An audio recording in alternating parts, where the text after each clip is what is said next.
Welcome to the Immigrant Experience in America, an immigrant human library, where we amplify and humanize the experiences of immigrants in the United States and around the world. Listen in as we add another story to our immigrant human library. Welcome, friends. This is another episode of the Immigrant Experience in America. We are pleased to bring you the story of Maanarak, and she's from Bonaire in the Caribbean. Thank you. Currently live from Bonaire. So thank you for having me on. And I'm excited to get to do a second episode with you. Of course, you being on my podcast first, and now I'm on yours. Very good. I'm excited to learn your story since I gave you a version of mine. I was very intrigued when we had our interview about what you're doing and to learn about another Caribbean island because I don't know very much about the smaller ones. Unfortunately, I'm sorry. And I haven't really, I think I've been to Dominican Republic. I went to Cuba. And of course, I'm from Jamaica. I think that's the extent of my travel throughout the Caribbean. I really do need to see the other places. So I'm intrigued. It's actually funny, before I go into my story, it's actually funny that you mentioned that because back, let's say at the start of the internet in the 90s, when I would meet people and I say I'm from the Caribbean, the first thing they were like, oh, you're Jamaican. It was like the only thing they knew. I was like, no, there's other islands here. So I think it's I know. I'm so sorry. I think it's the music. The music, Bob Marley gets a lot of publicity, the reggae. And so, and I think maybe the food, the jerk chicken is pretty popular. And then track and field, when they're competing, it just gets a lot of publicity. So I'm so sorry. But yes, we are not all from Jamaica, right? The country's like the last time I checked, it was 5+ million people. So there's a lot more people in other places in the Caribbean. Though we are, by comparison, like micro, because I think we're at maybe 20,000 people or something. And when I was growing up, it used to be like around 13,000. So can you imagine that for us, even with that 20,000, it feels like, oh my God, there's so much more people around that. That's massive, right? Amazing. Oh my goodness. So that means you literally almost know everybody on your island. I mean, like, well, you would think. Obviously, but, would think. Well, wow, but you know most people probably because 20,000. Well, the thing is, I know most people by face. And this is an issue I have. So a lot of people would be able to say like, oh, that's so-and-so's daughter or the mom of and I'm like, I'm equally lost when you start telling me they're who's relative because I just don't know. And I guess that's for me that I've kind of put as I should maybe get to know more people on the islands because it's not so many that I can't know who's who and whose daughter and those types of things. But it's usually that I'm kind of in my own bubble, kind of working on things that I don't really, in that sense, a bit introverted, which is kind of ironic for the line of work I do, right? And I'm like out there, public, but still in my own community. I'm very, people are like, once they get to know me and what I'm doing, they're like, well, how come we don't know that you're doing all of these things? Right. Yeah. I like to say that I'm an ambivert, right? I've taken a personality test, and when I was younger, I got that I was an extrovert. But as I've gotten older, it's switched to being, I think I've gotten to know myself better and observe my energy and what energizes me. I think I'm much more of an ambivert. Like I can be very extroverted in one-on-one conversations, small conversations with friends and familiar people, or maybe like a roundtable conversation. with Yeah. colleagues or people I don't know. But when it comes to like large groups, we go to like festivals or my daughter's school and there's a bunch of people that I don't know, man, my anxiety comes out. So, and I do know that I need to withdraw and have my quiet time in order to replenish. I replenish in Mhm. quiet spaces, in Yeah. nature, getting rest. Some people, and sometimes I do get energized by certain people's energy, not everybody. Mm. Like when I'm around my cousins or family, I feel like I'm very energized by them. I leave feeling full and excited and replenished when I'm with family. So, but I think I'm more of an ambivert. So you're probably, I'm not sure where you fall Yeah. on the spectrum. Yeah. You'd have Yeah. to say. It makes sense. I'm somewhere on that line as well. It really depends on the vibes. Sometimes how open I am and my own energy level. As you said, in groups. I had a moment a couple of weeks ago that we had a workshop, and but it was also like because I'm doing a campaign, just a project for a client, and we were there early. We interviewed the one that was doing the workshop, and then we stayed for the workshop. So after all of that, I was drained, and my intern was like, "You should go and network with these people," and I was like, "If you don't leave me alone right now, I am spent. I don't have the energy for that right now." And the funny thing is, on our way home, she was like, "Let's go have a drink," and there was some pride event going on, and I was like, okay, I have energy for that. And she was like, I thought you were spent. And I was like, yeah, how do I explain to you? I didn't have energy for that other group of people, but I have energy to sit at like a cafe and just relax and just not go out and network and have to tell my story all over again to like a million people each time. Like that's kind of my issue with networking. I have to start over each time, and go like, oh, I'm who, and I do this, and yeah. But anyway, It takes we energy. digress. It really Yeah, does take energy to, you're almost like constantly code switching. Do you know what I mean when I say code yeah, switching? Right, you're yes, constantly kind of editing yourself depending on your audience and who you're speaking to. It takes a yeah, lot of energy, mental energy, emotional energy to connect and build rapport. It's not that easy. I actually, I yeah, mean, I don't actually like networking either because I get mm, so anxious with going through that process of constantly in the space of an hour or two, just constantly mm, like floating yeah, around the room trying to figure out like who to approach, and you don't know if they're warm and friendly. And so hmm, um but I know it's needed in our line of work and I need to do more of it, but I totally relate to that. yeah, But in the sense of time, I know we have yeah, just about maybe 40 minutes or so. I wanted hmm, to get into your own personal story, so tell us a bit yeah, about um I'm intrigued about your name, Maanarak. I don't know if you would give us a short explanation and tell us hmm, about Bonaire in itself. What are current issues? What is life like there? What do you eat?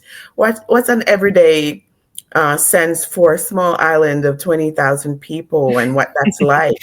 Because yeah. I don't know much about Bonaire. So educate us, please. Yeah.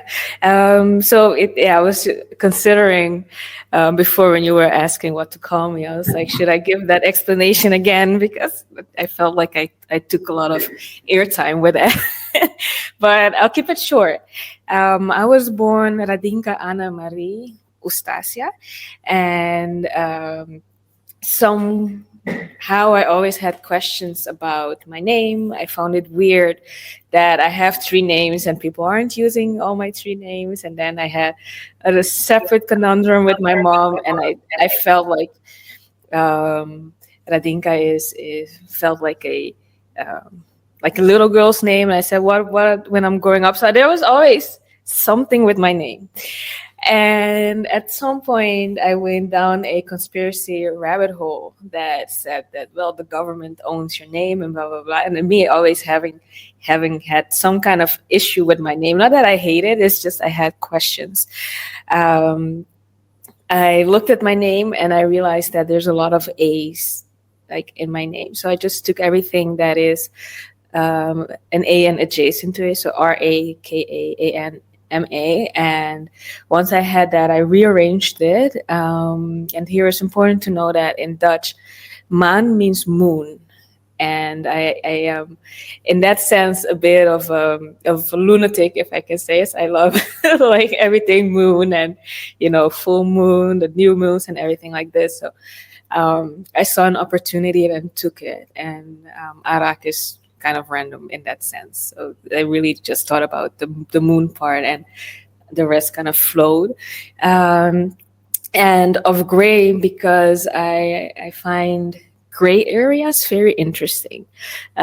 So when you say something is like, no, it's black, or no, it's white, I always try to, I always, as I said, I'm someone that questions things, right? So I always question, is it really black and is it really white? So I try to find like what is the nuance in things and what is this middle ground. So that is why I added of gray. First, I had it in Papiamento, which is my mother tongue, Dishi Nishi. But yeah, it's kind of like a mouthful, isn't it? Maanarak Dishi Nishi. So I just I made it of gray just to like shorten it. Yeah, pretty cool. I like it. Yeah. I like it. For people who don't know what your mother tongue is, it would be hard for them to be figuring out how to pronounce it. So I can see. But Yeah. Maanarak is really easy. I like the Yeah. Maan, which means moon in Yeah. one of your languages. So tell us a bit about your native people, native tongue, Mhm. and leading into Bonaire and life there. Yeah. So here on this island is one of the six Dutch Caribbean islands, as they call them. And there's a long history with obviously slavery, and also with them being also important for like the World War II, because we're close at the coast with Venezuela. So obviously there's oil. So, there's some interest there why, the Dutch is keeping us in their archives, if I can put it like that. And yeah, so the history of my people is basically that we are mixed with the Africans. Some people have more mixed with the Native Americans. You have mixed with the European, kind of similar to a lot of the Caribbean islands, right? Because of what happened here, and all of that trade and the slavery, we're all kind of mixed in that sense. My own mix, I don't know exactly what it is, but I do know that my great grandma on my mother's side was native from Venezuela, so I know at least that part. And I always say, if you look at my hair, it's obviously African, right? So I cannot I cannot say I don't have any African in me. And my grandma, or I started looking into my family tree, which is not so easy to track because of lack of documentation. But I do know there was also what they call house Negroes, for another word, which is someone that was mixed from an African enslaved person with the master of the house. Right. So I Plantation. know yeah, exactly. So I know I have those, European, African, and Native American mixed in me. Percentages, I don't know, and it's debated that it's a very colonial way of looking at things. If you go into like the quantum, like how many percentage of your blood is this? So yeah, I'm interested, but at the same, because I know it's like a very colonial thing, I'm kind of weary of doing like a test in that sense. And for now, I just know that I'm a mix of all the three of those things. So yeah, I might not know exactly which part of Africa and these things, but I guess we can kind of guess that most people came from West Africa, and at some point also the Congo. So those are mostly the options that you have in that Right, sense. right. Yeah. And yeah, and this my people. So we're mixed, as I said. Yeah, some people would be more Spanish. We have a lot of Spanish immigrants as well here that have been here for years and they're integrated. You have also Dutch people that have been here for years, and you obviously have also a new stream of people coming. So you see those differences in the society. Our local language is Papiamento, which is something that was born from the slavery era, and it's actually very similar to what they speak at Cape Verde, from what I understood.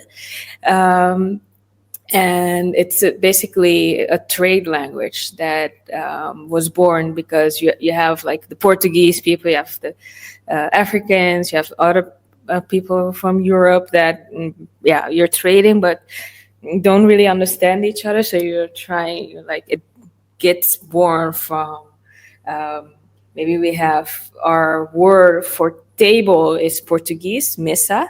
Our word for chair is Dutch, stoel. So you see those, like we take Mixed, right? It's kind of mix. like the Yeah, dialects that we find in Jamaica called patois. It's a mix yeah, of like the patois. African dialects, African languages, and Yeah, English, right? Because they weren't able to pronounce th in certain of the letters in the alphabet, it hmm, became very Africanized, and so it's kind of a yeah, mix of things. So it's the same idea. And then yeah, in Haiti, it's you have Creole French, which is like a part of the actual French mixed in with other things as well. So I guess you yeah, find that mix exactly. that develops over Yeah. time. And what I find interesting as well is that the Native American language survived in a lot of names for the trees and things of nature. So yeah, I think that's we don't really use words as such, or the language otherwise, except for the names of like the local trees and these things and birds. Um, yeah, and we also speak Dutch because we are.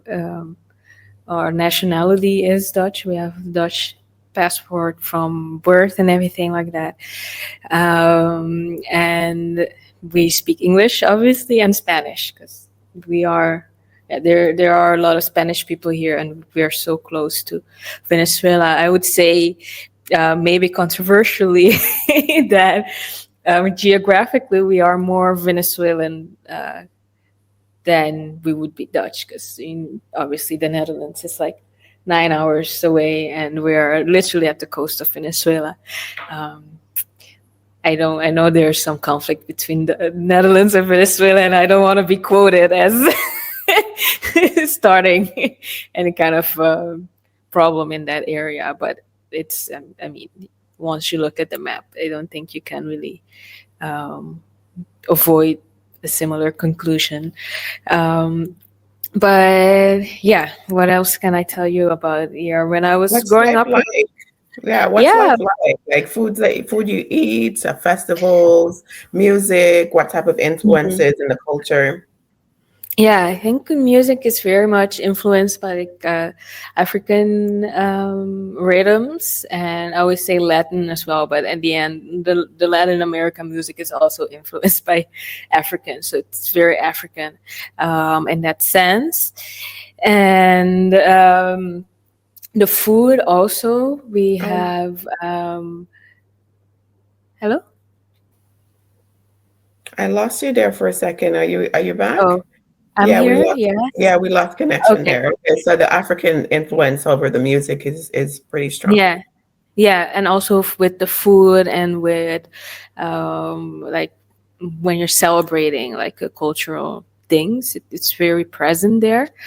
Um, see, the maybe the most Dutch thing we celebrate is like a Sinterklaas, which is also kind of debated because you have them in blackface, and so it's becoming a bit less popular. It was protest in the Netherlands, but it's still to some extent celebrated here. Um, we have like Harvest Festival. We have the, yeah, as I said, the typical music that they would play during the regatta as well. It's all that African influence, and we have the food is a lot of stews. Like if we're talking like the really the local cuisine is stews, goat stew, plantain stew, papaya stew. Um, you have the cornmeal. I don't know if you guys eat that in Jamaica as well, but I know there's a couple of other Caribbean islands that have that. It's like we call it funchi. Africans call it fufu, and you eat it with like the savory dishes, kind of like um, yeah, just with cornmeal. I don't know how you would So call basically, that you're in English. cooking it and letting the water kind of evaporate or dry, and then it's a bit moist, but it's not soupy. Um, Yeah, it's a bit for us. We make it a bit harder even. So right. it's more like Okay. um, a cake. I'm not Oh, really a cake. Yeah, interesting. Okay. yeah. Okay. Right. We have It's we have something that we call turn cornmeal. It's more like closer to the consistency of porridge, but not as watery. mm, It's a little bit drier. And I think they have it in Brazil, and I can't think of the name right now. In the yeah, flour field, they have Native Americans have fry bread. We have Johnny cakes or fried yeah, yeah. dumplings. The other cultures have their tortillas, or the Indians have their naan, Hmm. and so there's always a Yeah, version of flour or cornmeal in some cultures somewhere. yeah. So for us, it would be the one with the cornmeal you said, but we make it a bit thicker, that it's almost like cakey. And we eat Johnny cake, but not necessarily like with, let's say, a lunch or something. We eat it like as a snack. Like we have a Johnny cake filled with. So I know y'all have a Johnny cake that's like a bit more like a ball, right? I think we Yes, have or it. it could be We have flat yeah, or like yeah, long. yeah. We do the flat one, and we fill it with like cheese and uh, you call it. I can find the word chicken. I was thinking galinha, but it's my language, of course. With the chicken, with beef. I guess they would eat it with tuna as well. And we have pastichis, which is um, I can't find any of the names in English for some reason. It's like a pastry, also filled with Okay. similar things. So yeah, we make croquette, just like a rolled beef thing. And I guess this is also kind of the Dutch influence, because they eat croquette, but they eat factory croquette. We make our own croquette, but so it's slightly different. And we make like cheese balls. Yeah, these are all snacks that I'm talking about now. So Oh, it this, sounds delicious though. if you have a Sounds party, these delicious. are like the things that you would find. Yeah. Yeah, it sounds Um, delicious. I guess the African influence really, once you go across certain countries, you can see the influence. Like I went to Costa Rica last year, and there's the Caribbean coast was mm, highly influenced by like Afro-Caribbean people, and it's survived. It's mixed in, the language is mixed in with like English, Jamaican patois, and mhm. Spanish, and the words that they use to name foods and how they make it. And they make the sandwich out of the Johnny cake, Yeah, the flat yeah, yeah. one, and so forth. And so it's quite interesting. Yeah, I can't wait to visit. Now you have me intrigued. I want to come and see, Yes. experience the place. Yeah, it's beautiful, beautiful. We'll Anywhere do with the beach, I'll go. Anywhere with the we'll beach. do an episode on the beach then, live from the beach. Yes, that would be awesome. That would be awesome. Okay, all right. So that's life in Bonaire. And Yeah. so tell us about, what brought you to international study, and what was it like in the educational system coming up, and why you wanted to study abroad? Yeah. So here for me the educational system it's very colonial. So we get like the old books from the Netherlands, and that is what they teach us on. I guess sometimes it feels like they experiment with some things here before making it, deciding to do it at large in the Netherlands. Or yeah, there's just now it's maybe a bit more up to par. But yeah, it was just a lot of like rehashing of Dutch things, and that can be it's a bit weird because you're in a different context here, and we don't have trains, for example, but we're learning how to calculate, doing math based on a problem that's talking about the train while you've never seen or been on a train. Mhm. So like that kind of thing. And in the end, I felt as a child, especially as a teenager, I guess I felt a bit claustrophobic, because I couldn't, like, you can like drive somewhere and go to another country, or have a new experience. And I did find that as someone that questions things a lot, um, I felt like I had a different mindset than my people here, and I wanted to know more and I wanted to experience more. So once I got the opportunity, that I was old enough, and I went, and that I could go abroad. Initially, I thought I would go to the U.S. because it's closer, but it's very expensive to study there. And we get, as we have the Dutch nationality, we get um, not tuition, it's like student loan, for like studying in the Netherlands, and the tuition there is cheaper as well.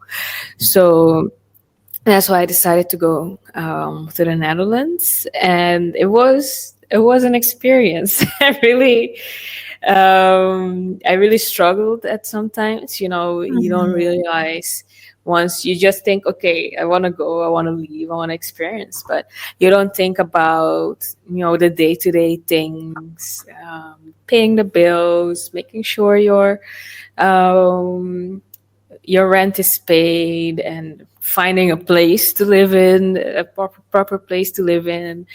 Um, you don't really think about these things before or you think about it, but you don't realize how difficult it can be, to have to go about these things on your own. Um, but I don't think I would change that experience because it has shaped me, um, in who I am. All the struggles, or all the stress of how am I going to pay rent sometimes. Well, this is after I finished my studies, that you don't have like the student loan anymore that's coming instantly, and you have to find a job, and you have to make sure paying the taxes or doing your taxes to begin with, all of these things, and even dating and going through heartbreak, and uh, just healing on my own. All of these things shaped who I am today. So um, I wouldn't change that. I'm happy I made that decision and went there, and also got to understand the Dutch culture from a different, like, first-hand experience, which is different. So even though, as I said before, we get a lot of second-hand Dutch things here, and you're learning or reading about the train, it is different. Even the language is different once you're there. Because I say, like, yes, we learn Dutch here in school. My school was in Dutch, but my teachers, most of them spoke Dutch as a second language as well. So Mhm. once you get there, and I thought I spoke Dutch, but I was like, what is this? I mean, I understood them, but there's, nuances, like how they build the sentence up, and um, certain words that you don't use typically, and certain expressions, um, that kind of thing. Like, you don't get that here. You get that having lived there. And also the way the Dutch people think, and the culture, you're really like immersed in that. So you get to understand a lot more, and I see that now being back. that there's certain things or certain ways I handle something. And my mom was like, "Oh no, but what if?" I'm like, "No." you know.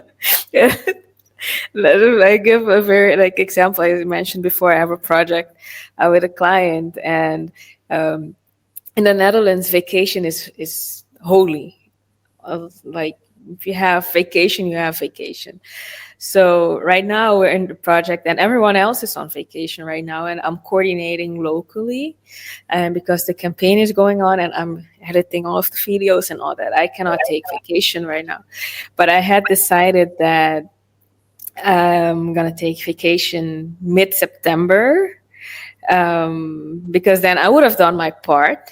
The project, because it's a project within a project, and the project that is within that project would have been rounded off, which is my part. And I have 2 weeks to write a report about it, and then I go on vacation. Great. And the rest of the reports is not my problem, because y'all went on vacation already. Now it's my turn.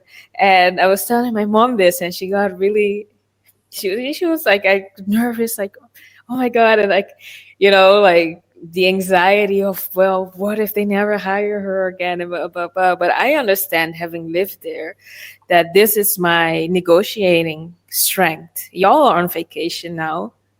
I am running the project. I run it until it's finished at the end of August. I will write my report before I go on vacation. Leave me alone the rest of the time, right? Those healthy boundaries that are Yeah, in certain cultures that are like so foreign to people who are in more collectivist ways of yeah, living. It's like, yes, what? You mean you can actually say no? You can actually negotiate? You can actually say, no, that doesn't work for me? Yes, right. actually, Yeah, exactly. exactly. So yeah, there's those little things that sometimes, when I see my mom or someone else in my environment, I see their reaction, and I'm like, oh, I have that from having lived amongst them and having worked amongst them, and studied with them. I've learned the way to communicate, and I've learned how to negotiate certain things, which I really had to learn how to negotiate, because I said I come from this kind of culture where you cannot say no, and you have to, you're gonna go with it even though you can't, even though it's like, giving you unnecessary stress in these things. So yeah, um, yeah, I had to learn that, and I'm glad that I learned that, and I went through that. But I think you Yeah, wanted to talk great, about great, more great. things. I Well, feel like I'm I'm dragging this. curious though. I'm curious. I can see my audience wondering, what are the languages that are taught in school? Is it all three? Dutch, English, um, and did you say Spanish? But you said your school was Dutch, but what is typical across the island? yeah, so now the system changed. So from my generation upwards, and even older, the whole school thing was in Dutch. So let's say if you had biology, that was Dutch, math was Dutch, and then you had also like Dutch class, and in, I think it's not high school. Is that preschool? I guess. So what you have before high school, is that elementary school? Middle I guess school, so middle elementary, school. middle school, and then high school. Yes. Well, let's say elementary and middle would be full Dutch, and I think maybe in the later classes of middle school we had some papiamento. I'm not sure, um, but then once I got to high school, we really had papiamento as its own subject, and we had Spanish, and we had English and Dutch. And for the other people, so you have different levels. For the people with the levels above, I think they could also choose French. Um, but it's mostly just our lived experience. So we speak Papiamento at home. We get the Dutch at school. We watched English television, and let's say our parents watched a lot of Spanish television. Mm. So you have Spanish people on the island, and you have people like from the US also coming as tourists or living here part time, so you get to speak English with them as well. So yeah, that's kind of the experience. And now you have they switched the elementary and middle school to be in Papiamento because they said you need to kind of dominate. Yeah, you need to know your mother tongue uh, to such a good level that it will be easy to learn other languages as because you have a good solid foundation instead of like with my generation that it was like fragmented little bits of each language. Yeah. That's very good. Very good. I've heard the conversation being thrown around in Jamaica as well, about making patois the first language of instruction because most people speak English in school, formal, mostly on the British side, very British. However, in everyday life, people use patois quite a bit, and there's some children who are not really exposed to the formal educational system, and Mm-hmm. they really struggle with on the English side. And I've heard it being discussed with like even in West Africa and Sierra Leone, for example, that I'm exposed to, they have the um, English, some people call it broken English, influence mixed in with other things called Creole. And they wanted to Mm-hmm. make that the mother tongue, like the first language of instruction. So it makes sense, right? Yeah. Because sometimes people struggle, and they're not acknowledging that there is a different mother tongue from English, right? And so students often struggle. So Yeah. yeah, that's great. Sounds like they're bringing that over where you are.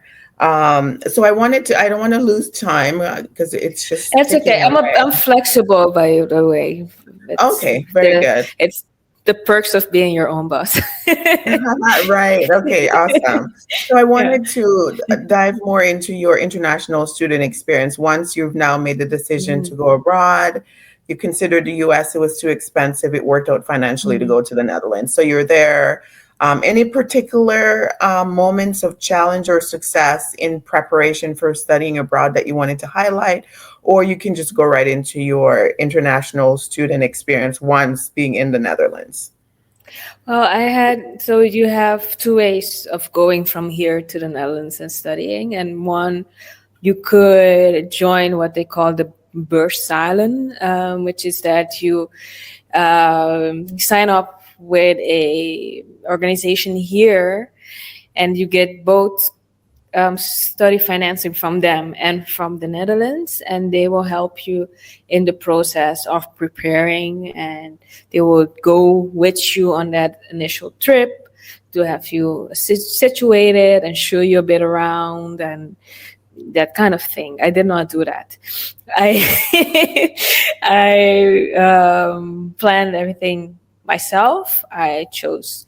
I looked for my studies. At first, very important to know we have like you have different levels. So you have starting from high school, depending which level you finish at high school determines which levels you can continue next. And I did kind of like a middle level purely because so it's based on more practice, more theory, and the middle level is like leveled theory and practice, and I am someone that prefers to learn by practice. Does not mean that I would not be able to do the higher theory level, but it's just it bores me to only learn theory. So I kept myself in the middle level on purpose, meaning that once I finished that, my options were either go a year of that higher level and do a year of the full theory thing, and then I could have continued to a university of applied science, or I could take like another middle round that is kind of like a vocational school, and I went for the vocational school, and I wanted to study something creative, um, but I let myself be influenced and convinced by my family to study tourism, because obviously, Caribbean island love tourism. People see that as like you're gonna get a lot of money if you study tourism. So I went for the tourism studies, and I studied first front office and information clerk. So the front office is like, working at hotels and these things, and information clerk is someone that works at like a tourist office giving people information. And once I finished that, I went to I did an additional year of that, because I was level 3, and I went to level 4, an additional year. And there I studied, it's called Luchtvaartdienstverlening, which means aviation services. So I studied to be a stewardess, basically. And then after that, you can continue to a University of Applied Science. So by that time, I was older. I had a lot of practice experience, and I thought, well, I always said I could do one of these higher levels if I wanted to. So let me, challenge myself and see how that goes. And first I went because I knew I wanted to have my own business. And one thing I learned during tourism is that I did not want to have a 9 to 5 for the rest of my life. And, this kind of hierarchy working environment that got me really depressed. I was so depressed at some point that I thought, if this is life, I'd rather just move back to the Caribbean and live in a tent next to the ocean. Like, I cannot do this. So then I went and I did was small business and retail management. But that, after a couple of months, I quickly realized that it was too economic for me, in the sense that I care a lot also about like the environment and the social aspect of things. So I cannot sit and be like, okay, I'm just gonna make money and not care about what impact my business has on the environment and people, and just care about the money. So then I searched for something else, and I switched before the end of that year. Well, I had to start it the next year, but anyway, it's minor details.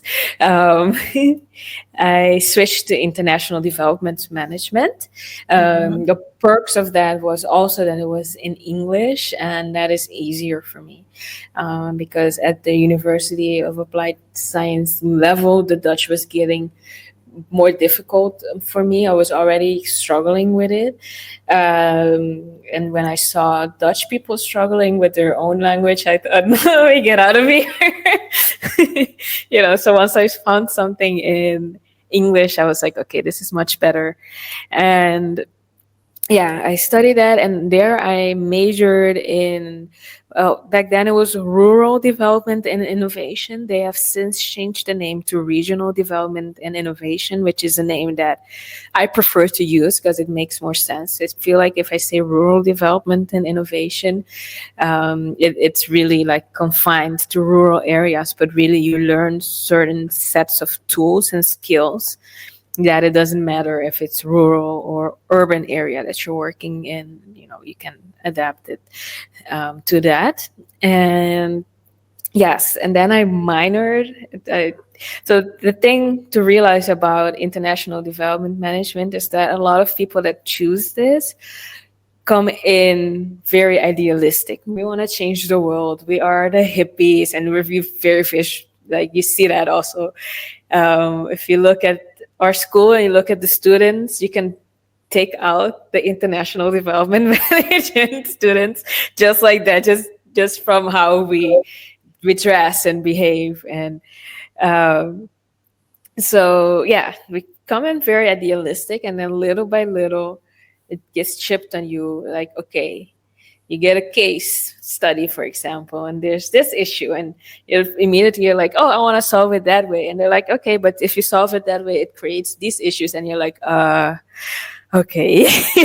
So what I'm trying to say, it can be very depressing at the end, because you're working with very complex issues that cannot just be solved by introducing this cookie cutter thing.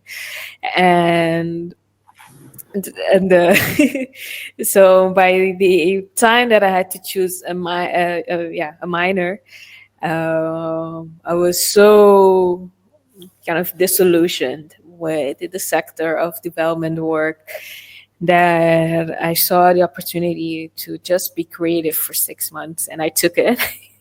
So I did creativity and art at work, and it was very refreshing. We just, as it sounds, we just were creative and made art for those 6 months. We had visual arts class, we had music class, we had drama. Um, we had another class that was kind of like just experimenting, creativity. And my favorite memory of that class is that there was a beatboxer, and like the one that makes beats with his mouth. He was like one of the best Dutch beatboxers of the Netherlands, and he was in our class. And there was one day the teacher said, okay, you're gonna teach us this beatboxing thing. And we went out and we just stood on tables in the cafeteria and things, beatboxing, and which was not allowed at the end of the day. But we were just like, people were just looking at us like, what are you doing? Don't you have class? And that was our class.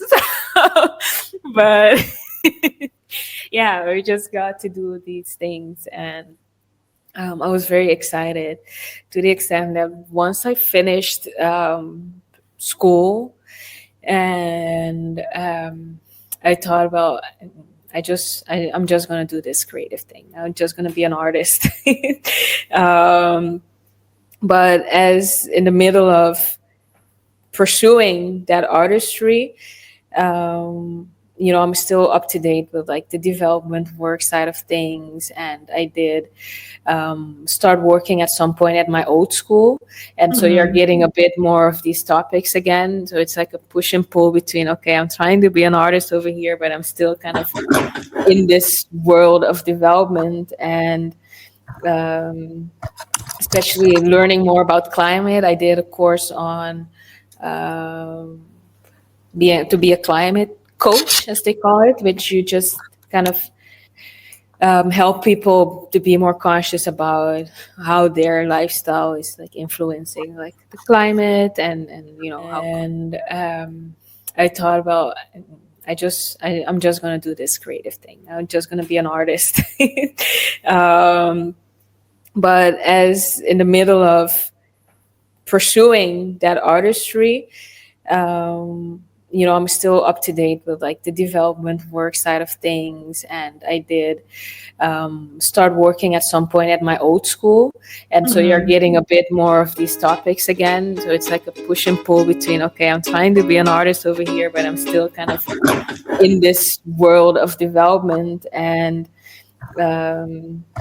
especially learning more about climate. I did a course on to be a climate coach, as they call it, which you just kind of help people to be more conscious about how their lifestyle is like influencing like the climate, and how carbon intensive it is, and these things.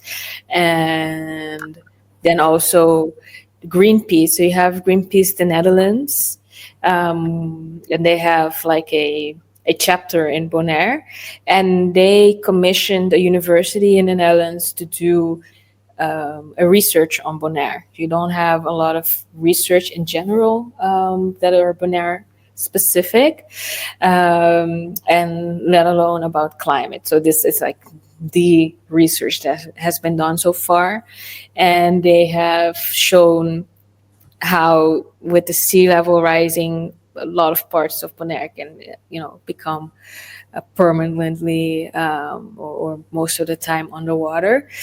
And yeah, and that in combination with after COVID, I had finally visit home. It was the biggest gap since my years of living in the Netherlands. It's the first time that I wasn't home for like 3 years in a row. And I came home and I saw my parents, and they're getting older. So my dad is turning 80 next year, and my mom is 72, if I say it right. Yeah, so there's 7 years difference. And I saw them, and at that point, I was considering to live in Spain, to move to Spain. I did want to leave the Netherlands. I wanted to go to Spain because I had done my thesis there, and my thesis commissioner wants to do a project with me since then. So I was considering moving to Spain. But once I saw my parents, and there's the issue of this house that I'm supposed to inherit and all of that, I thought, I will never get the opportunity to see my parents grow old again. There's just this one time that I can see that. And that was for me ultimately like deciding for, okay, for the house, for my parents, I will move back to Bonaire. And my preparation to come back is where I started thinking, well, okay, I've been quite active in the Netherlands by that point. I have like artist group that I was a part of. So I was going to art class, I was going to dance class weekly, doing all of these different things. So I knew that I had to keep myself busy. And that is where I started planning, because I already had a business there. I was already doing the Maanarak thing, and I really started planning, okay, how can I take Maanarak to a higher level, being in Bonaire, what is going to be my focus? And I started planning out. That's when I did the climate coach thing as well. And yeah, I don't know if did I answer your question, Simone? Because I feel like I Yeah, yes. You're taking us on a journey of how you yeah, deciding what to study.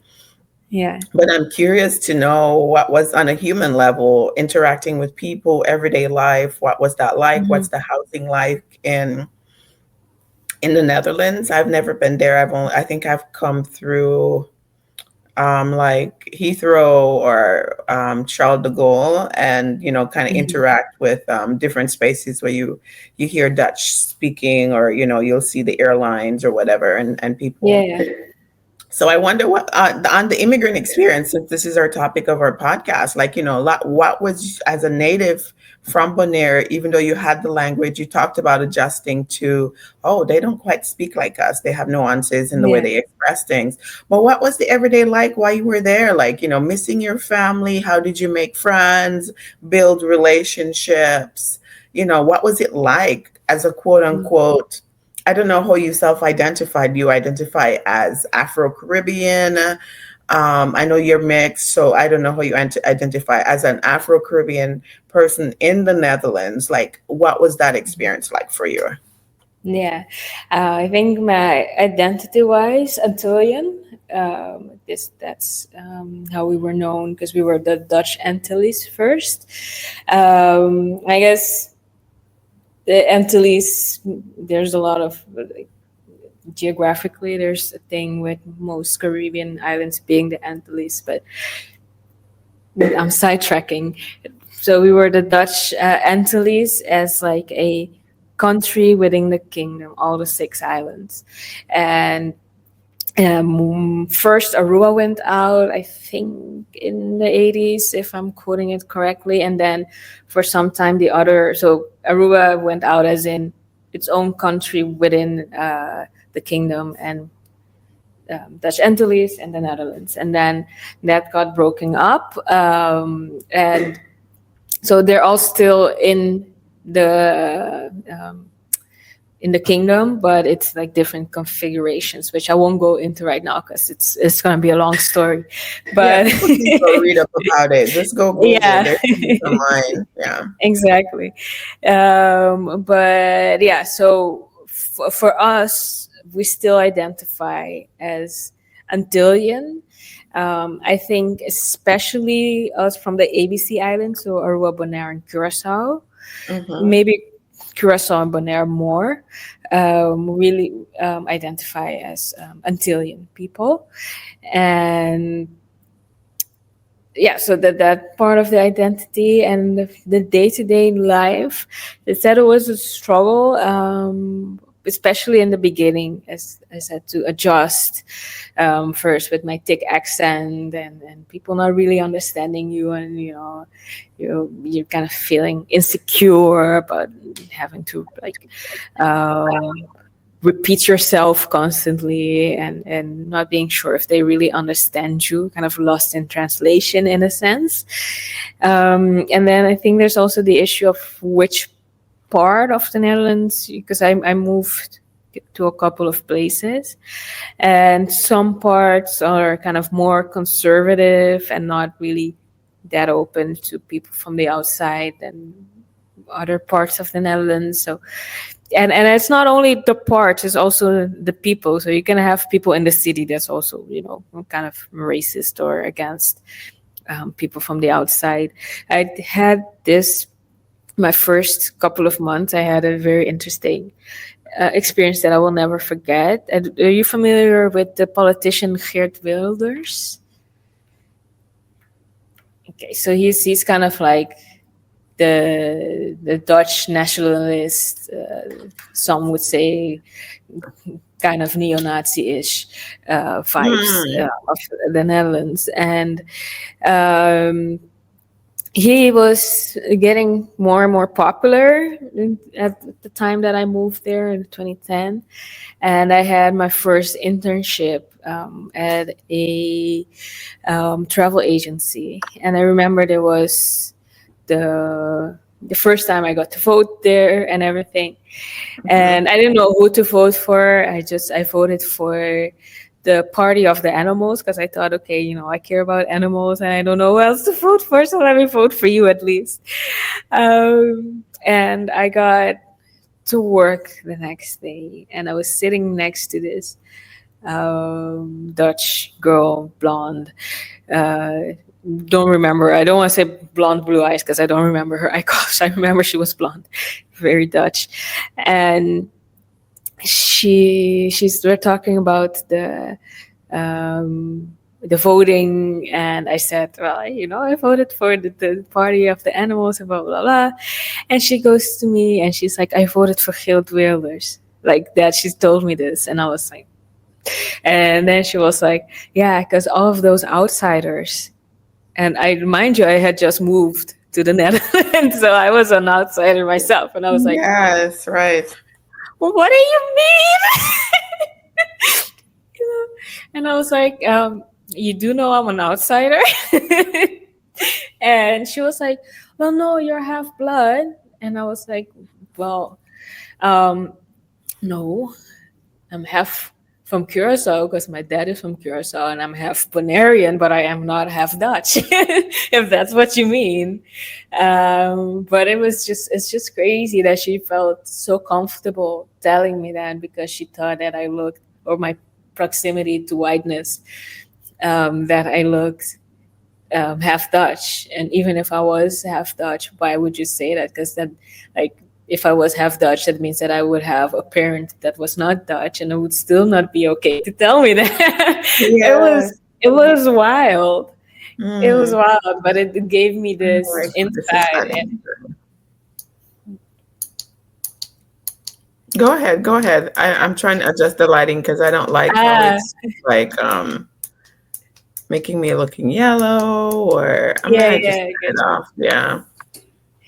Yeah, it's I was like, but it gave me an insight, and because I saw her later, laughing and smiling with these outsiders that she was talking about.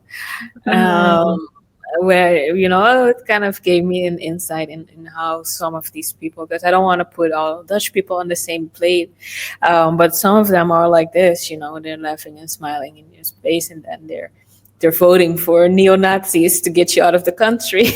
Oh my gosh! Wow. So yeah, and it's also, I think, interesting that um, a lot of the Dutch didn't even know that we, as the Dutch Caribbean, had Dutch nationality. There's just so little they know about us, and they, for the majority, kind of see us as outsiders. I always say that I am Dutch in every other country except the Netherlands.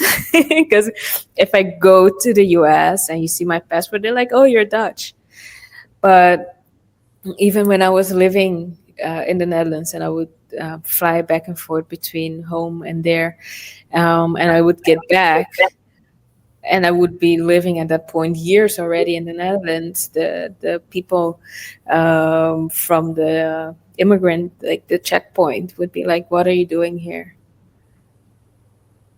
And I'm like, "I live here." What do you mean? Yeah, so there's definitely that tension. I've met wonderful um, Dutch people that I had friendships with, but there's always, even with them, sometimes that sense of, the colonized and the colonizer, and that experience that I have had being born in a Dutch colony and then living, let's say, in the motherland with your colonizers, that they cannot fully comprehend. And even for the most well-meaning of people, like I had a teacher that she was like, "No, you're Dutch," and I was like, "No, I'm not." And I said, "My passport is Dutch."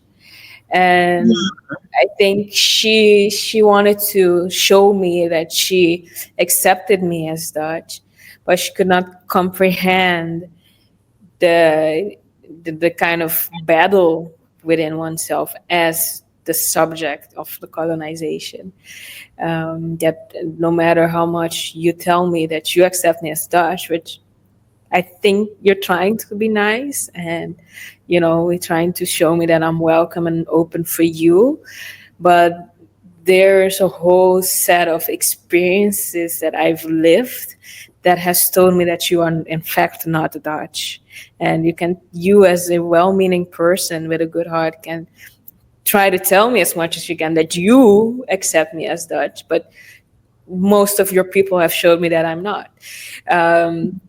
So yeah, when it's difficult, even with like the intern, she went home last week. I had a Dutch intern here for a project, and she was shocked at the coloniality of the relationship between Dutch people and the people here, and just even within our project that we're working on. And she was like, "No, but we gotta do this and we gotta do that," and I kept telling her, "You are just waking up to this. I've been in this. I've been 30. Well, how old am I? I'm 34. I've been 34 years in this. I've experienced this at different levels. I've been angry. I've tried to get Dutch people to understand me and have them, feel empathy for me and whatever. And I've seen what works and what doesn't work for me. And what works for me is that I know that I'm building something for myself and for my people. And that doesn't mean that I'm shoving out and I won't work with any Dutch people, but that means that my primary focus is that. My primary focus is not trying to wake up people that don't even see a problem in their behavior and in their treatment of me. It's not my job, I tell her. And she couldn't see that, and she kept pressing on that I should. And She's from I the found it, Netherlands, right? She was a yeah, Dutch student who came to yeah, Bonaire to work with you yeah, on this project, right? And she is of, I want to say, the language is so crazy. Is it Caucasian descent, European descent? Because you have Black yes, European and other people, different skin yeah. tones, She's Caucasian, yeah, yeah, right? yeah. But I found that interesting that again, even a well-meaning person, because she was trying to show me, oh, I need to stand up for this, I need to stand up for this. I was trying to understand the very fact that you're telling me how I should behave and handle this. It's very colonial in the way you're behaving. Because yes, you're trying to have me handle something, and I've told you this is how I handle this, and you're telling me no, my way is better, in a sense, because you Mm. keep bringing it up and you keep telling me that I should and I should and I should.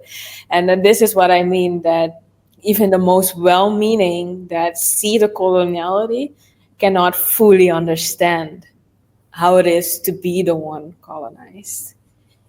Yeah. Mm. I know this is, Right. Yeah, it's yeah. interesting. Wow, that's a good point you're making. A very interesting point. I think for Jamaica, being a former British colony, the way I have learned and have rationalized it more recently is the fact that the plantation owners, most majority of them left. They might have mixed and integrated with the local population. My family's one of them, right? Mhm. They eventually left, and those who stayed just fully integrated with the local people, and just, so we never really Yeah. had to live with that kind of heavy colonial weight that I think like people here in the Mm. US who still had to live with the people who once owned them. And for example, you guys are still considered a colony of the We are still at yeah. There's discussion. Some people say, "Oh, it's a territory," but come on, it's still it's a colony. You can right, change the yeah. terminology, but it's the same thing.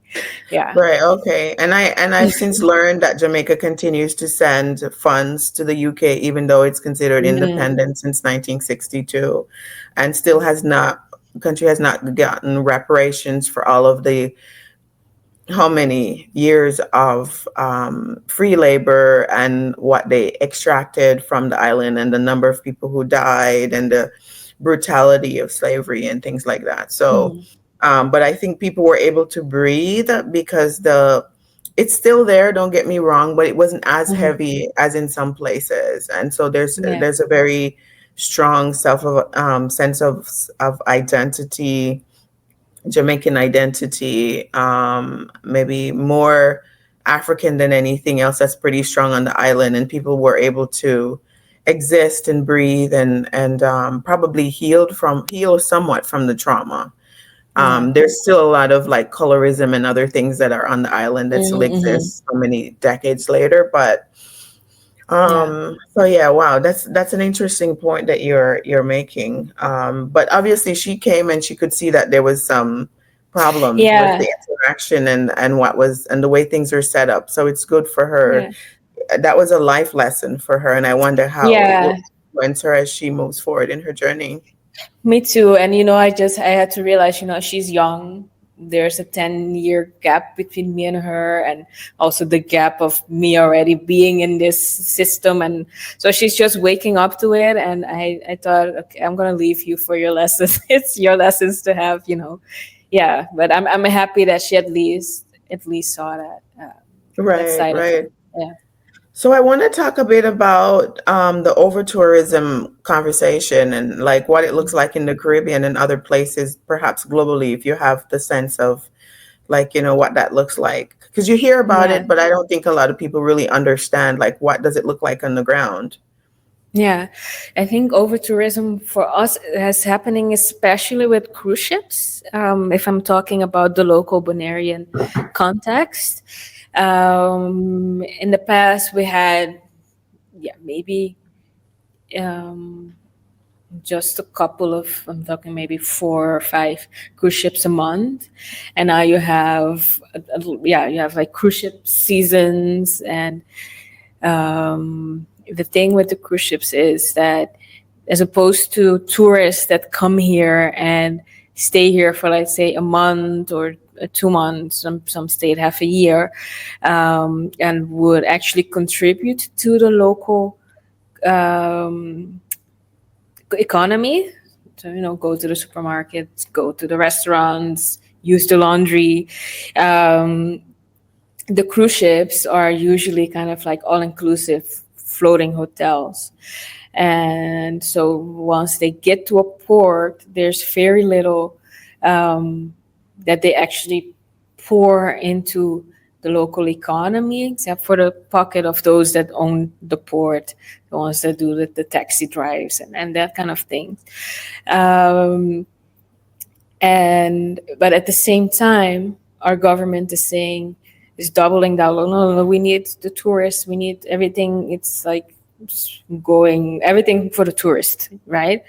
Um, and so one asks, I don't know the exact budget and these things, but one is going to ask then, is the amount that we are investing in tourism really coming back as it should, considering that we are now so heavily dependent on cruise ships.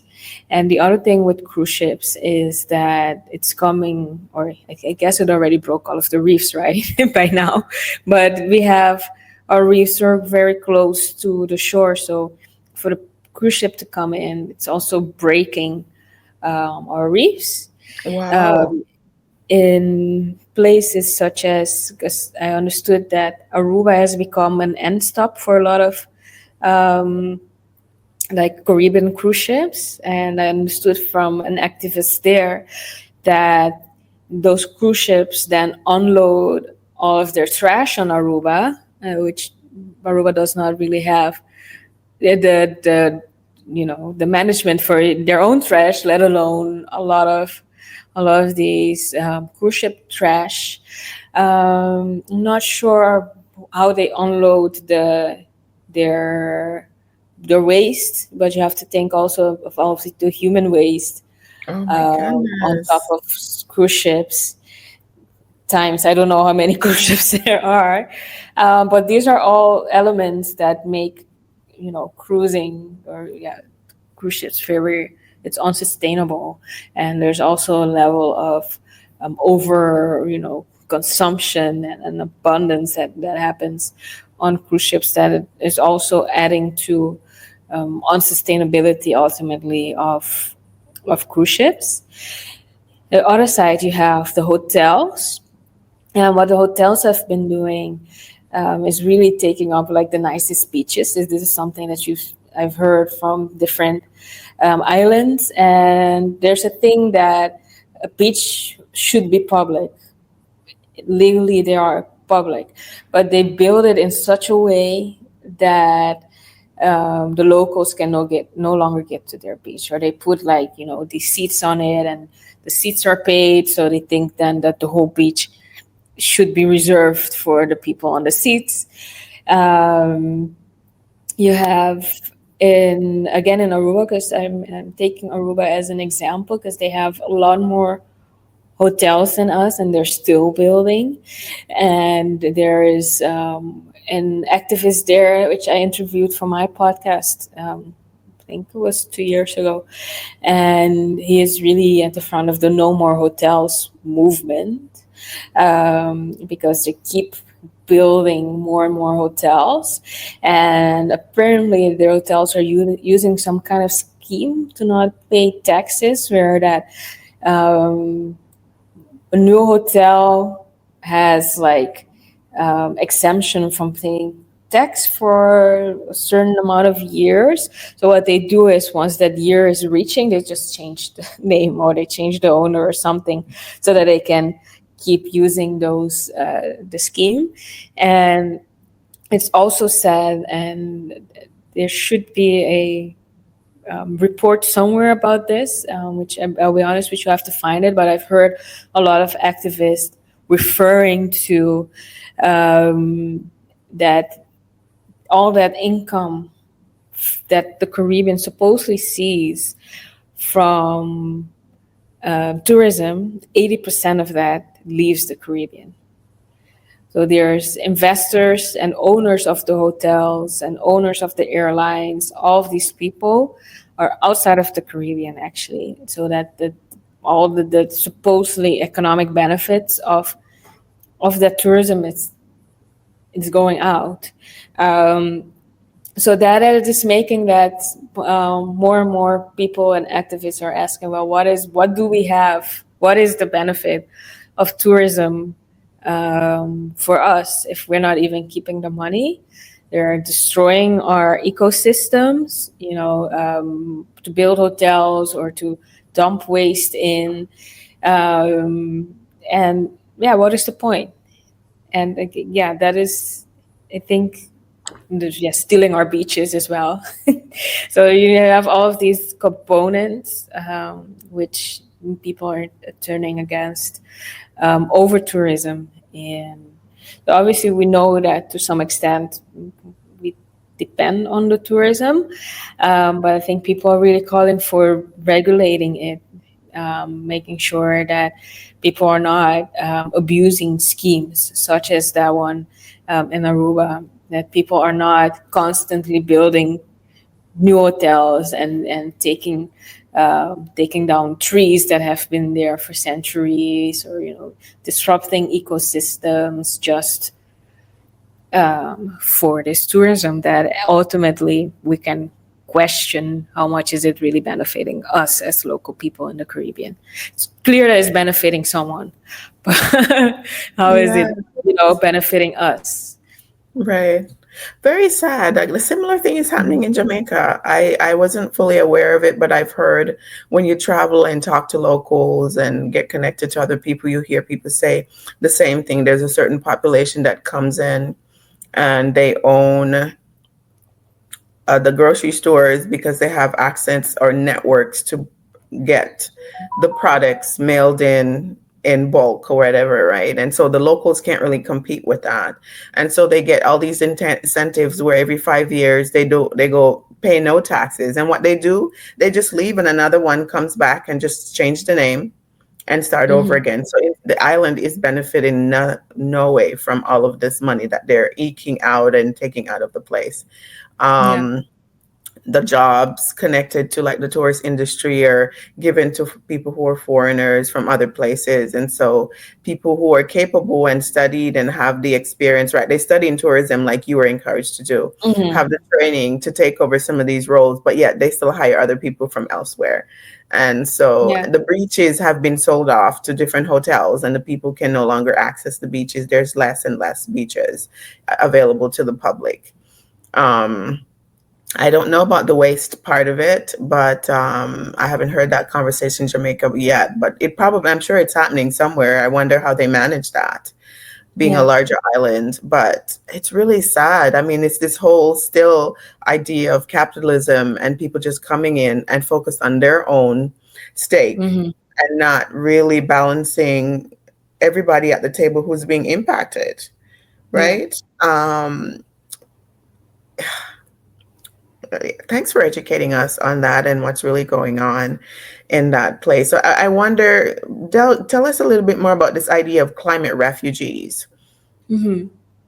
Yeah. So I think I was mentioning before, also even with Bonaire, that with the sea level rising and just land is going to be lost. At least in the context of Bonaire, you have some places already there are being flooded, or that it's too hot to inhabit.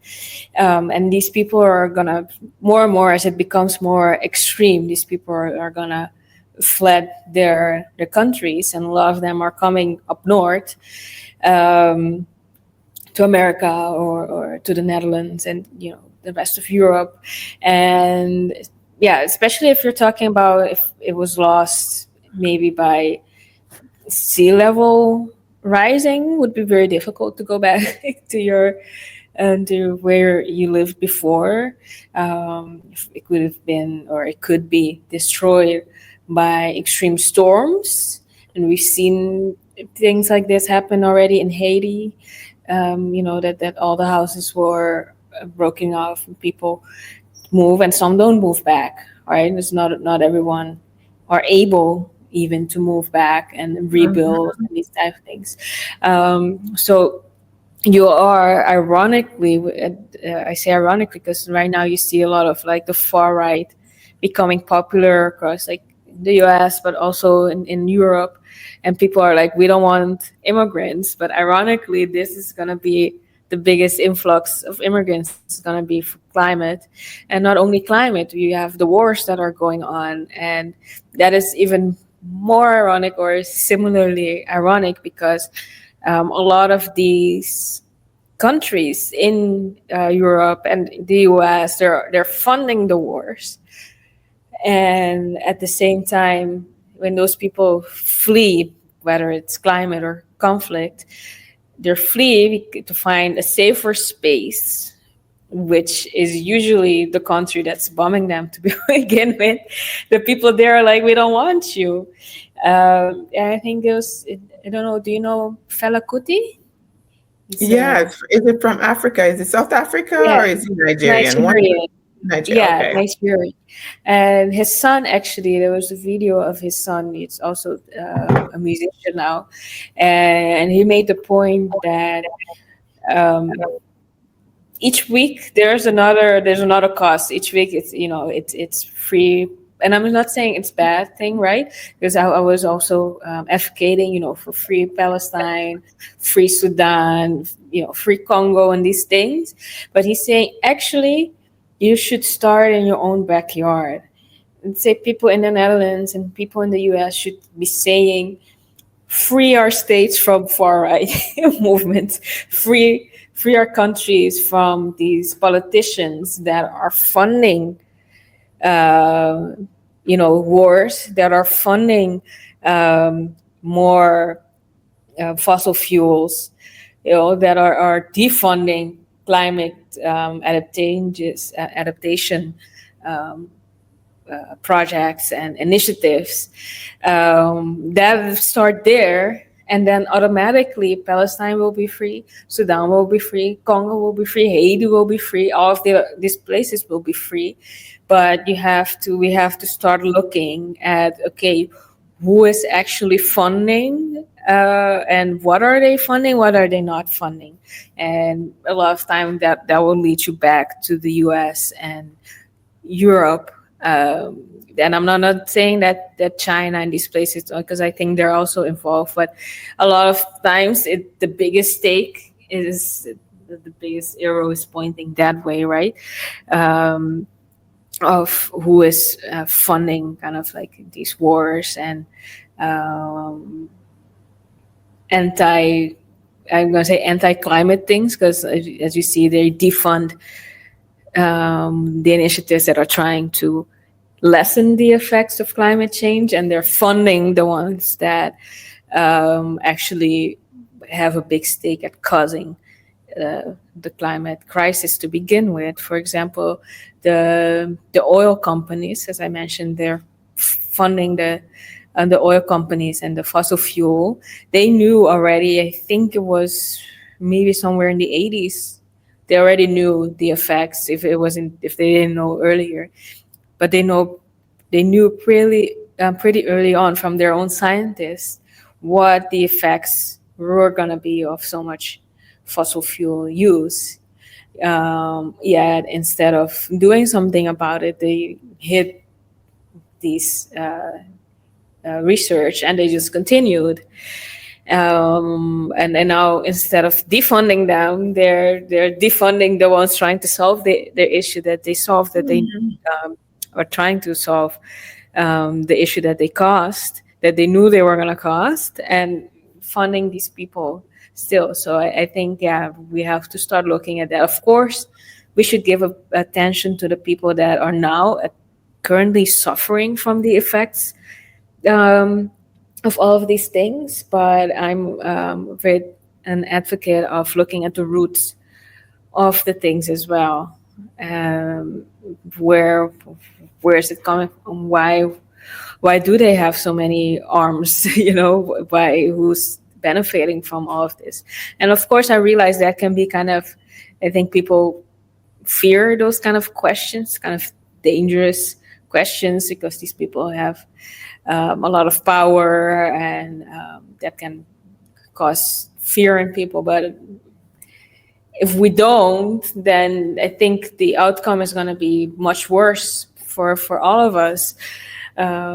So we do have to also look at these things, like not only, okay, people are fleeing because of climate and conflict, but what is causing the climate crisis?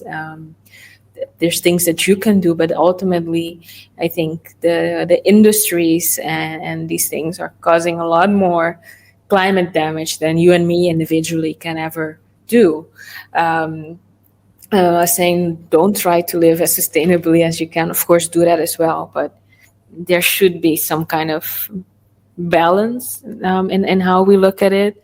And I always try to look at the whole of the picture. And for me, that's it, because people fleeing is kind of an effect of a cause. And yeah, the cause is that I was saying just now.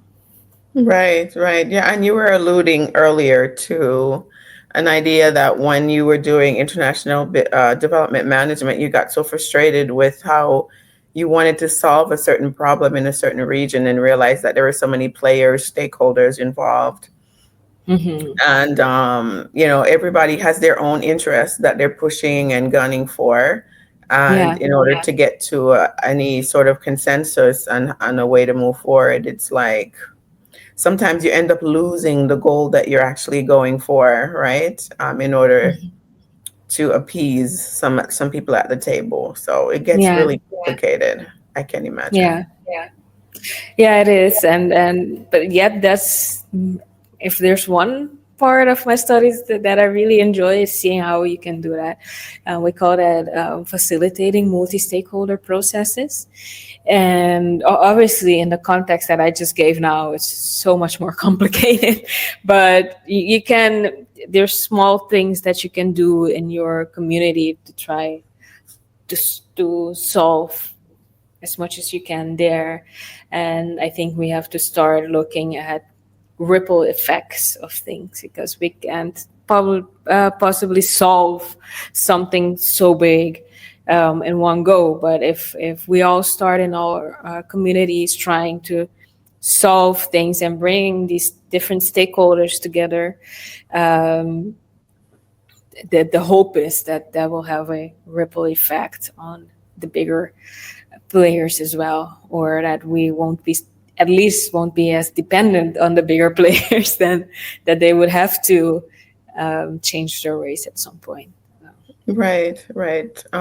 Citizen tourism or citizen advocates on Yeah. the local level, right? In your everyday action. So I wonder what in your exposure in the space, like what are some things that you would encourage people to do in their own personal actions, like every everyday citizen, like what can people do to not work against their own interests or um, you know to create some sort of a ripple or something. How can they Hmm. feel empowered? Because sometimes it can be so you feel powerless when you look at the grand scheme of things and the players that are involved and the money that they have behind them. You can feel quite powerless to think that you could bring any change at all. Yeah, I think the thing we can do is have control over ourselves and the decisions that we take. Why do I say that? Is that, for example, I try to live as sustainably as I can with the means that I have, and I always question: is this what I'm buying right now or using right now? Is it necessary? Is it sustainable? Is it by a company that's funding wars somehow? And you can find kind of lists of the boycotts and why people are boycotting them. I think that would be the easiest way to start voting with your money. Um, the second thing is you can get involved. You have organizations such as like Greenpeace, or I don't know what you have in America. You have your own organizations that that is like helping immigrants. It's look for a cause and a community that you want to be around, and see how you can help. See what you can contribute to that. Um, And I think I would like more people to start to be interested in and try to understand how economics, society, and environment, how that influences each other, and um, the how it affects each other. And I think if a lot more people have that understanding, you would understand how, for example, you choosing to buy Starbucks, that money is going, for example, to buy arms in Israel, who is then using those arms to shoot at Palestinians that are trying to get food. So there's I think if more of us have kind of this understanding that my action here, even though it looks so disconnected from what's happening over there, can still have an impact over there, and I'm gonna do my other best to limit my impact. I might not be able to go on the Freedom Flota thing and go and bring food for them, but the least I can do is not, I don't know, buy the Starbucks or use And booking that. let's be a little You know. bit careful. Do we is that a fact that that company is in fact channeling funds towards we don't want to get in too Yeah. political or No, too no. involved in this conversation and kind of put kind of Yeah, things out there that could be perceived that the company is doing that. So let's yeah. kind of I would be say careful there. the best thing is to look at the BDS list, and there they will explain who and what and why they're boycotting things. Because I don't PDS, wanna what's the name of that? BDS, boycott, divest, sanction. Okay. Yeah, and yeah, but I don't want to. I don't know the exact details right now in my mind because I just kind of memorize who I'm buying with and who not. But you can go, you can search it, you can see there's also boycotts for Congo and these things, so you can search, and there's a lot of information out there on what company funding what and why people are trying to boycott what. Right. And I know if you're investing in the stock market, I think they have this term that they use ESG um, to determine if a company is socially responsible with the way that they invest their money and their influence and things like that. So that's another place. Yeah, But when you say, what's the website for that place that you listed? BDS? boy, Is it b let me BDS.com? let me see for you. It's bdsmovement.net. Okay. Right. And you can just Google ESG and see and read up about it and see where you can get more details depending on what company you're supporting and just Yeah. get more educated on how they're using their funds to influence the rest of the world and our everyday lives. Yeah, and you also So have one last thing. You also have things like the Ethical Consumer, which is a UK website, and they also they research things, and they tell you exactly how they rate it and why they rated it like that, and they give you suggestions depending on what you have to buy. very good. Those are three good ones. BDS, the movement.net. Look into the ESG conversation, and then ethical consumer is another one. Okay, very good. A lot of times we don't know that the way we spend our own money is working against our own interests, right? Or coming Yeah. back and harming us, not necessarily harming other people or larger conflicts that are going on around the world Hmm.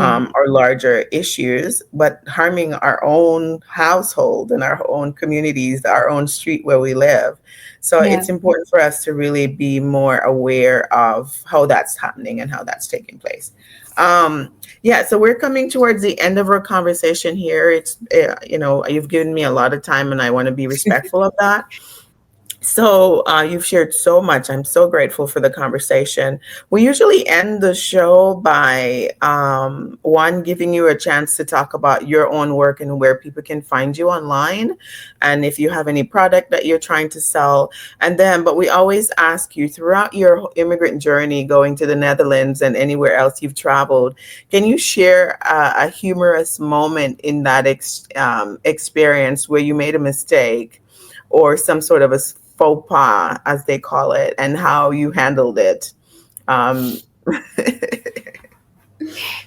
Oh, I made a lot of mistakes throughout the year. I'm like, which yeah. one do you want?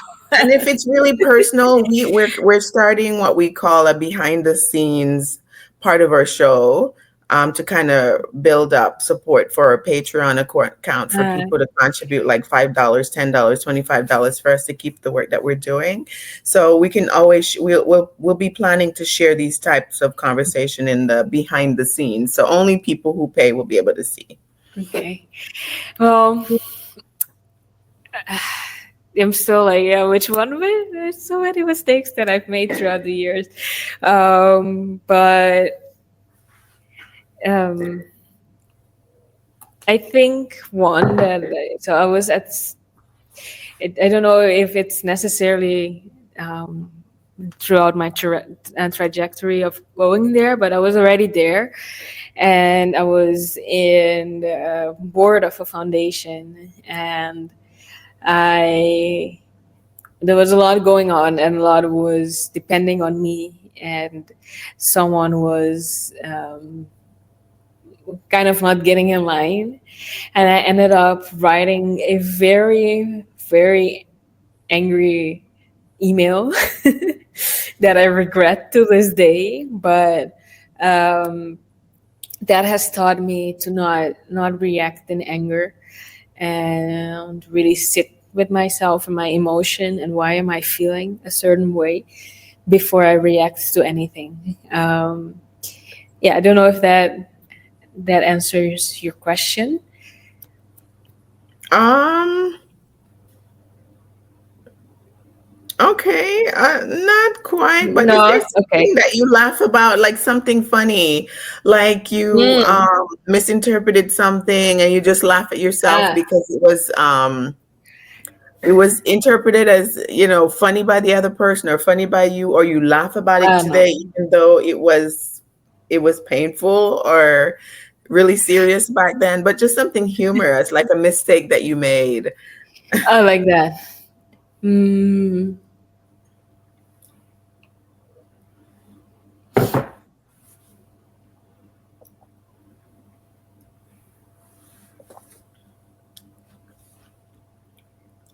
I'm sure there are, but I'm not recalling it. Right. Okay. I'm Okay. not recalling it at the moment. That's Yeah. fine. That's I mean, I fine. laugh about my example now, even though, but I'm So not sure somebody if the was other getting person in laughs. line and you sent an email to the person or to somebody else reporting their behavior. To the person and to the rest of the board as well in the CC, which was not a great um, point of action to have. But I guess I was learning to, as I said, I came from this um, this culture that we don't really speak up easily, and I was learning to speak up, but then I took it too far. so, so I had to reel it back a little bit. Yeah, and it's at the moment it cost me a lot because it was one of those points that kind of we never really finished that project properly. And so I did learn to okay, I want to be honest, and I've kind of um, gone too far in the honesty and speaking my mind side to reel it all the way back in as it was before. But at the same time, I do have to. It is good to kind of measure and see what is worth saying and what is maybe not the moment to say certain things. Hmm. And I've had my own journey with that. It's kind of like that muscle that you're developing of standing in your own agency and saying, no, I don't like that. That doesn't feel good. You can't behave that way. It's harmful to me. And sometimes, because we're coming from places where, speaking up is not always encouraged in a lot of communal collectivist cultures, there's a lot of silence really on the other side. For there's more emphasis on community cohesion and people pleasing and things like that. And so when you get into a place where you're trying to manage your own emotion around things that you don't like and that displease you, and setting healthy boundaries, sometimes the pendulum can swing way to one side until you really find that balance. And so I've had my experiences too, where I get really upset about things and I handle it in the heat of the moment, and it wasn't the right response. It wasn't really, how do you say, measured. And so, sometimes, it's just part of the process. And so if somebody's listening and you're going through that, just forgive yourself and move on, and you'll get over it. And you will learn from the probably responding with too much power to be a little bit more measured next time. The experience, you do learn a lot from it if it's happening to you. But yeah, it's not always easy when you're coming from like not having a voice to now unmuting yourself and speaking up and letting people know that their behavior is harmful to you. Yeah. Okay. All right. So tell us, how do we find you online, Maanarak of Grey? You also have another podcast called Poison Honey. How do people get in touch and listen to your podcast and connect with you if they want to collaborate or anything else? You can find me on Instagram at maanarak.art, and that is also the same for my website, so maanarak.art as well. And I do have Poison Honey podcast and Creación podcast on YouTube, and I have my kind of behind the scenes YouTube channel, which I'm now considering to join everything under one channel. But for now, you can, if you go to Maanarak of Grey on YouTube, you can find both channels below anyway. So I think that's most easier to just look for me, and you will find my podcast and everything also there. If you want to get in contact, it's info@maanarak.art. And I do have books. I have A Tale of Her, which is my story of heartbreak and healing with poetry. And I have Centea, though Centea is not as readily available. I think you have to email me for that, because I'm still in the process of seeing how I want it to be online, since it's limited edition. And aside from that, what else do I have? Yeah, I think that's it. You can follow me and see what else is coming. Yes, you're a busy lady. Lots going on. At 34, you're very in tune with the influence and impact you want to have on the world. And we wish you the very best.